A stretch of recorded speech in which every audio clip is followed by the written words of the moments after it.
Welcome into the New Orleans Saints podcast, presented by SeatGeek. You'll hear from players, coaches, broadcasters, and writers that cover the NFL on a daily basis. The New Orleans Saints podcast starts right now. Here's your host, Erin Summers.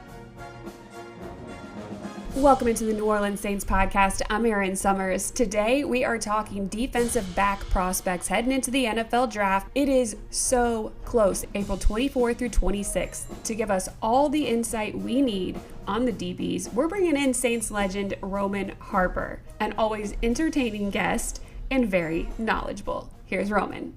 Roman, thank you for joining me on the New Orleans Saints podcast. As always, I know people can't see you, but you're looking pretty nice. They're in like a purple suit combo. How are you doing? Hold on. They can't see me. Hold on. What's going on? Is my camera off? This is audio only, Roman. Oh man, dude. Yeah. Y'all need to take a picture and show it to everybody afterwards. So, it's thank you. I had to work today with the SEC network. So, and it's getting close to Easter. So I wanted to be fashionably in style. Yeah, I love that. Well, I appreciate you taking the time from SEC Network to give us a lowdown on some of these defensive back prospects heading into the draft. I mean, the first person that everybody's been talking about has been Travis Hunter from Colorado, obviously. What do you see him as? Deservedly so. I see him as a great athlete. He has amazing ball skills. I still, on my insides, think he's a wide receiver that plays defensive back. I think he makes a quicker impact in the NFL at defensive back, knowing that you can go out there, affect the game, shut down one side of the field, or at least attempt to slow down one side of the field, and then be able to go on the other side of the football and get reps offensively in special situations, packages, things of that nature. I think it's harder to play full-time offense than go try and play defense and sparingly and getting that thing. I think that's way harder to do instead of playing defense full time and then sparing yourself and going to get some reps offensively, because you got to get used to going up against wide receivers on a down-to-down basis. You got to get to know, the way they release, the way that they do these different things, the little subtle tendencies. And the only way to do that is to play against them, down in and down out. So now you understand you have a flow of the game. And I think it's a little bit easier to all of a sudden play defense full-time and then go in on a certain third down situation and impact the game, not just go in on a third down defensively and try and affect the game that way. I just think it's a little bit harder to do. So he will play corner and then play some offense on the other side for whatever team he goes to. I think that's a fair assessment. You're definitely going to say that he needs to play defense and get him on that side of the ball. I want to know who says he plays offense only and then sparingly plays defense. Yeah. I don't think anybody's going to sign him up for that.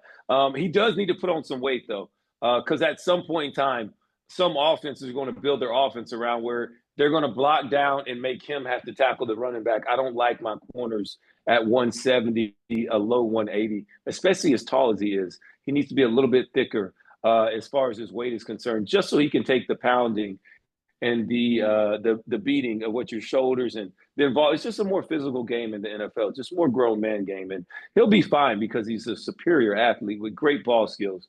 But that's just part of growth. When you're looking at these players, and it might vary over position, but what are some of the traits that stand out to you? And then maybe some areas like needing to put on more weight that they may need growth in. Yeah, so it's I have this discussion with my daughter all the time. And it's, I tell her, I'm like, look, babe, it's a difference. And I'm talking about her with her friends, right? Some of her friends. And even somebody that she maybe want to try and date one day. I'm like, look, babe, it's a difference between first round and top 5, all right? First round, great friend, right? They got a lot of great qualities. They're smart, they're fun, they're great, they don't lie to you. Top 5 is different. They look different, They can carry an organization. They smile. They sell out tickets. They people want to buy their jersey. Top 5, just, Cam Newton, top 5. Look at him. He's the biggest person in the room. Like, top 5 looks different. First round, I can get away with some different attributes. But I still want to check a lot of those boxes. I don't have top 5. I want every box checked. Unless you're Bryce Young who plays quarterback, where you have immaculate skills in other areas, all right? If I'm not as big as I need to be, I'm not as tall as I need to be, I don't have the correct hand size or whatever, the weight, You got to be immaculate in other areas. That's why Travis Hunter still checks the box, because he has immaculate ball skills, his jumping ability, his big play ability. You see the way he catches and tracks the ball, offense and defense. Like, those are the skills that make you overlook, well, the lack of height or the lack of weight, right? The same way you overlook the lack of height in Bryce Young, because his ball and the way he throws the ball with anticipation, his mental capability and capacity is so high and off the charts. Now you say, okay, he still, he can still be top 5. Mm-hmm. And so these are the conversations that we have in the Harper house all the time, because I'm trying to explain to my daughter, it is a difference between top 5 and first round pick. I had to have a hard conversation with my wife, and she's going to kill me for saying this. And she asked me, was she a dime? I said, babe, you got to be 5'11", 6 foot. It's hard. Certain qualities come with being a dime versus like a 9 or 8 and some change. So we're not going to go into that, because I don't want to get in trouble anymore. I was going to say, it should have something to do with how they treat your daughter as well. It shouldn't just be how they come off on paper here. That is such a male perspective of mine, and you are so correct. But my daughter, at least, because she's not into boys right now, she's 13, she just takes it for what I say. Okay, well, yeah, definitely take that for what it's worth right now until she does get into boys, and there'll be a lot more conversations.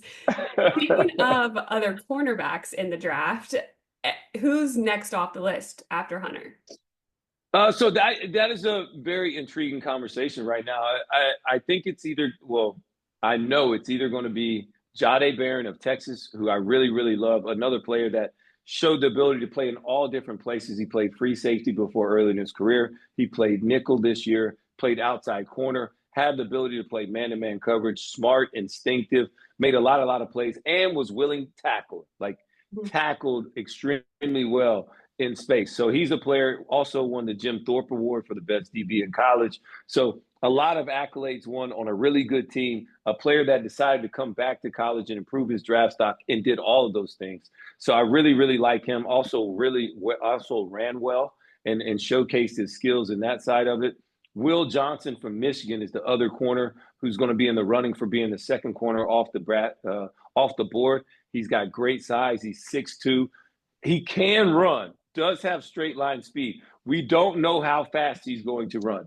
He's also was hurt this year, so he's been banged up and injured. That's what you're going to run into with a lot of the DBs in this year's class, from what I'm hearing from my draft specialist here at ESPN, Jordan Reed. And he's just like, the corners and the DBs, all of them, you're going to say, oh, it's this, and this, but.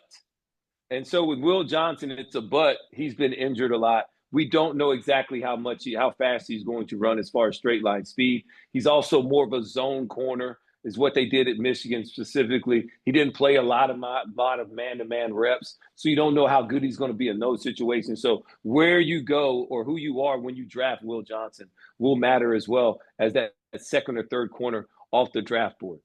When I'm looking down the draft board, maybe second-round picks here as far as corners still, ECU's Siobhan Revelle seems like such a great story.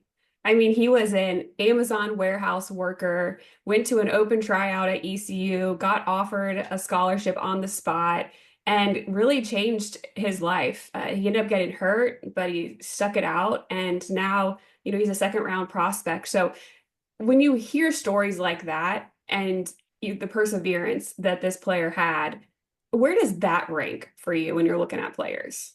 Well, I love this story, right? Like, those are the things that you get to hear on draft day that you don't know about these people. That's why I think more players don't go to the draft and they just have the camera crews and the film set up at their people's houses, because you love that. You love seeing them celebrate with their families. You love seeing the human element of the draft. That is another thing that the NFL has really honed in on and really been able to sell to so many of its viewers. And we get to know the player way more than we ever did before underneath the helmet, which makes it like, okay, well, they could be in our own household. So we love that ask about it. Sharon Revelle, he's another corner. I asked my guy about it, 6'2", 200 pounds.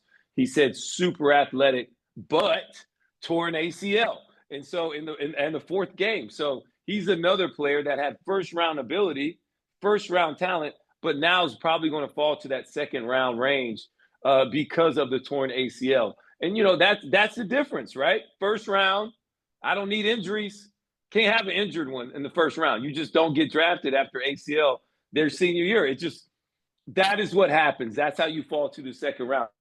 First round talent, but with the injury, he will be a second round pick, is what I'm being told by my guy. And but all the athleticism in the world, really, really good player from ECU, East Carolina. If you don't know, Maxwell Harrison is another player on that category in that list of that next tier of corners. I love the way Maxwell Harrison runs. He ran a 4.3 at the combine. I knew he was fast. He's another guy that played majority zone defense for the University of Kentucky.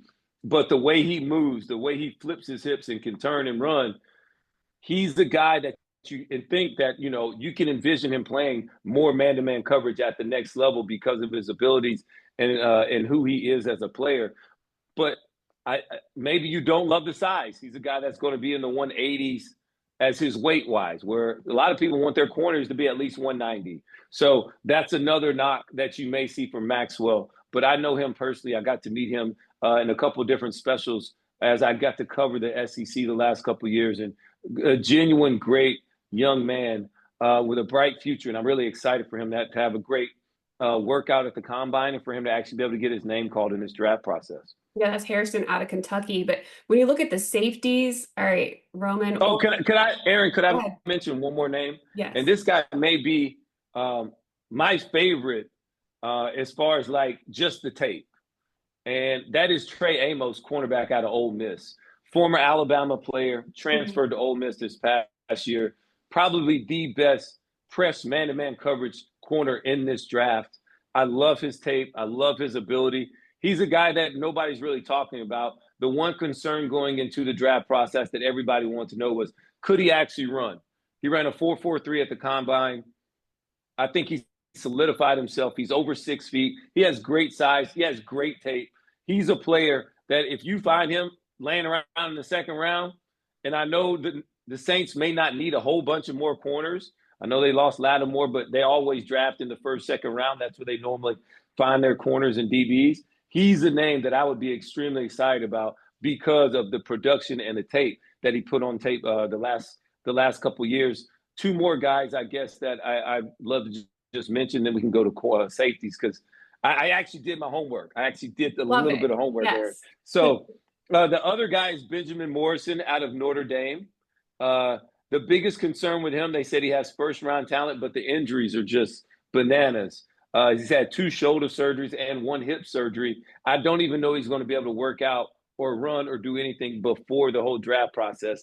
That's why he's moving down in the draft board. So you'll look up and maybe you'll be able to get a steal later on if this young man is still around in the 3rd round or, somewhere around in the, 2nd, 3rd day. And Darian Porter is a freak show, they said. He's an Iowa State cornerback, 6'4", former wide receiver, 195 pounds, track speed guy. He's a former track star. Ran a 4.3, jumped to 10.10, vertical jump to 38. And they said all he did, the tape was very raw, but the dude is 6'4" and he plays corner. So somebody's going to love him. And so just know that if you want to know about the freak shows out there, he belongs in that category. Yeah, Porter, 2-time state champion, 400-meter dash, and there it is. Title in the 200. So there you go. There it is. There it is. First things that jump out, track guy. Okay, straight line speed. I don't know if he can flip and turn his hips, but he played at Iowa State, and they didn't ask him to do that a lot. So it's fine. Okay. All right, can we go to safeties now? Are you ready? Let's do it. I'm ready. Okay. All right, who's the first one off the board? Oh, man. So according to everybody else, it's going to be Malachi Starks. I didn't love Malachi Starks' tape this year. I didn't think he played the ball in the air well enough, especially when he's in deeper zones, which is what he's going to be asked to do at times when you're in the NFL. So I didn't love that. I think he's a solid tackler, but he wasn't the best safety on his team this year. That was Dan Jackson, the former walk-on player that was at Georgia that's coming out, that ran a good 40 time and competed. And I think he's going to get his name called in this draft. Not as high as Malachi Starks, but he was their best player as far as the secondary was concerned. For me, was Dan Jackson. So if you're a first round pick, I want you to be the best player in your position on your team every year. not just maybe specifically the year that you choose to come out. And so I don't think that was him this year. They asked him to do some different things. He played nickel, so he showed the ability to be able to cover in lower zones in man-to-man situations, which they really hadn't asked him to do that in previous years. But Malachi Starks, if I had to take a bet, it would be him. But Nick Emenwari was a dog. I thought he always flew around since the moment he showed up and started at South Carolina as a true freshman. This year, he showed that he was much better in man-to-man coverage situations, whether it was covering tight ends or slot receivers. He got his hand on the football a lot. Not only that, but he housed it as well. So taking interceptions and converting them into touchdowns and points, that's big time on my board. And so for me, my favorite safety in this draft is Nick Emenwari. The size, the speed, the ability to be explosive as he was in his workout. I love that. That I didn't see that in him, but once I saw it, I loved it, and that only pushed him up higher for me. I love the production and what I saw out of Nick Emenwari on tape. He is my favorite safety in this draft class. Also, the one from Notre Dame as well. I forget his name. Last name, I think it's Xavier Watts. I'm a big fan of his as well. Just as the season progressed, I got to watch more and more Notre Dame tape. He played with great instincts, great tackling, played well in space. I liked his game as well. I don't know what he ran at the combine. I don't know all those numbers, but just watching the tape, which is what I try and base my majority on my stuff on, I liked his game as well. Do you think that we should do away with the combine? No, that's where you look. People train just to run the 40. That's not what you're doing for a football game. I mean, you're running in pads. Yes, but look, if this is the only chance we get to compare apples to apples, we got to do it. Because other than that, I got to compare what I see at Southeastern Louisiana State versus, smaller schools or this, that, and the other. And I got to try and say, oh, well, can he do this? Well, I think he can. Well, then if we go look at what they do at the combine or wherever we get to measure them at, whether it's their workouts or whatever, like it at least gives me some kind of numbers to say apples to apples that I can compare these guys and say, okay, well, this guy did this, and so I'll take that one. Especially when it gets later on in the draft, where the little numbers and stuff can actually give you a data point to say, yeah, I'll pick that one, and not just going at it blind. I like the combine. It is a little bit of the underwear Olympics. I get it because that's not how we play football. I get all of those, Aaron. I really do. But I do like it because I think it's a great data point to help sell us or help me make that decision on who I'm choosing to bring into my organization. Okay, fair. Looking at safety, Caleb Branshaw from Tulane, he's somebody whose numbers did jump off the page. I mean, 4.33 and then a 40-inch vert. And he was invited to the combine. I think people around this area are watching when draft day comes. What are your thoughts on him? My guys got him in the third round, so he'll get his name called on the second day, which is fine. I mean, that was me. That was my experience as well. No, mine was first day because their drafts were different, but whatever. They said the biggest thing was that he showed so much flexibility in the fact that he's also played safety. He played nickel. He's played outside corner. So he shows you a range that he can actually play different positions. He's a multiple position guy, a plug and play guy. And right now in football, where the NFL is going to more and more, a lot like basketball is what I compare it to, which is positionless football, where we just want to get the biggest, the fastest, and the best athletes to be able to play because the game is turning into a space playing game now. So if I can have a player that can play nickel, but also I don't lose anything in the run game, or if he gets motioned out to play outside corner and have to cover out there, he can still do that. Or he can rotate and play motion and have to play in the deep middle of the field and play safety. Just gives me so many more options. And this guy, Caleb, has been able to show the ability to do that. Then that is what gives you more and more value. And so that is where he sits with us. And what I'm hearing from the draft people is that he's a third round guy, anywhere from the late second to third round. And that's not a bad day. You're going to get, when you're a third round pick, you're usually secure on that team for the next couple of years. So hopefully good luck to him. And I'm always rooting for Tulane. When you look at the Saints and new defensive coordinator Brandon Staley, you mentioned positionless basketball, football. he does lean into versatility, especially in his DBs. What do you think they're going to look like this upcoming season? Well, it's going to be really, really interesting, because, Coach Staley was the head coach. And when you're the head coach, you get to call it, you get to be involved. But now when you're just the coordinator, it's all you. Like you got all hands on. And I think it's a little bit different of a freedom when you don't have to look out for what the offense is doing or how the whole team is doing. You get to more just really just focus in and make your own pie the way that you want it. I know he's a 3-4 base guy. But right now, everybody has to do more things, because at the end of the day, when it comes to third down, it's all nickel. So this team may say that they're a 3-4 team, but they could still be a 4-2-5 defense, and all that means is just different players, different body sizes and shapes on the field at different times. But the best defenses that I ever played on never really changed philosophy, never really changed the play call. We always played with a certain sense of an edge or a certain sense of mentality. And all the plays were very like-minded. You just changed the name because you're in a different formation. And so I can still run a strong side blitz out of nickel because the nickel's just nothing but a Sam. And then the 3-4 is just nothing but the Jack, right? And it's just – and so it's all the same. And it's just all about the mentality in which you go about your business and the way you go out there and handle and do the little things day in and day out. So I'm looking for the Saints to continue to bounce back. I'm looking for the Saints to continue to be competitive. And I'm very, very intrigued and interested what the mentality is, if they do not win as many games as they want to early, how does this thing go? And I just think when you're picking at number 9, you're in such great striking distance to go out there and really get a game changer for your team. That's going to be able to go out and pave the way for you to be successful for many, many years ahead.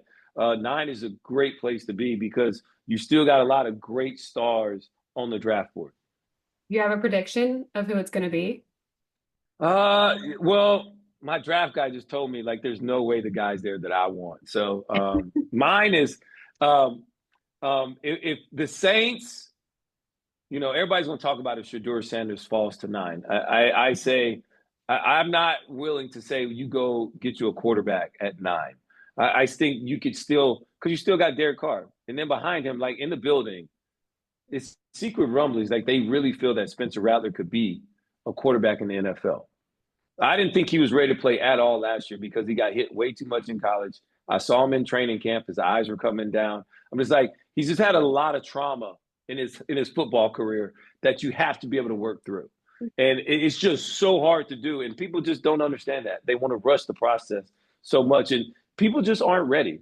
And he was also throwing to undrafted guys when he actually did get in the game because everybody was hurt last year. The Saints were kind of – I love the Saints, but they were kind of a disaster last year. It just kind of was what it was. And things got way out of control, and it just was what it was. It's a good hard reset. That's fine. But for me, at 9, if I had my dream pick, I'm taking tackle out of Missouri, Armand Membu, a player that I've been watching the last 3 years absolutely destroy defensive linemen throughout the SEC. And the type of zone run scheme that they had at Missouri is exactly what all the teams in the NFL are doing, wide zone. And this guy mauled people for years. I think he's a plug-and-play right tackle right now for you. And then that gives you the flexibility to kick Penning inside so you don't lose him. He was better last year at the right tackle. But now imagine him being a guard. He's probably a second-tier All-Pro or Pro Bowl type player at a guard.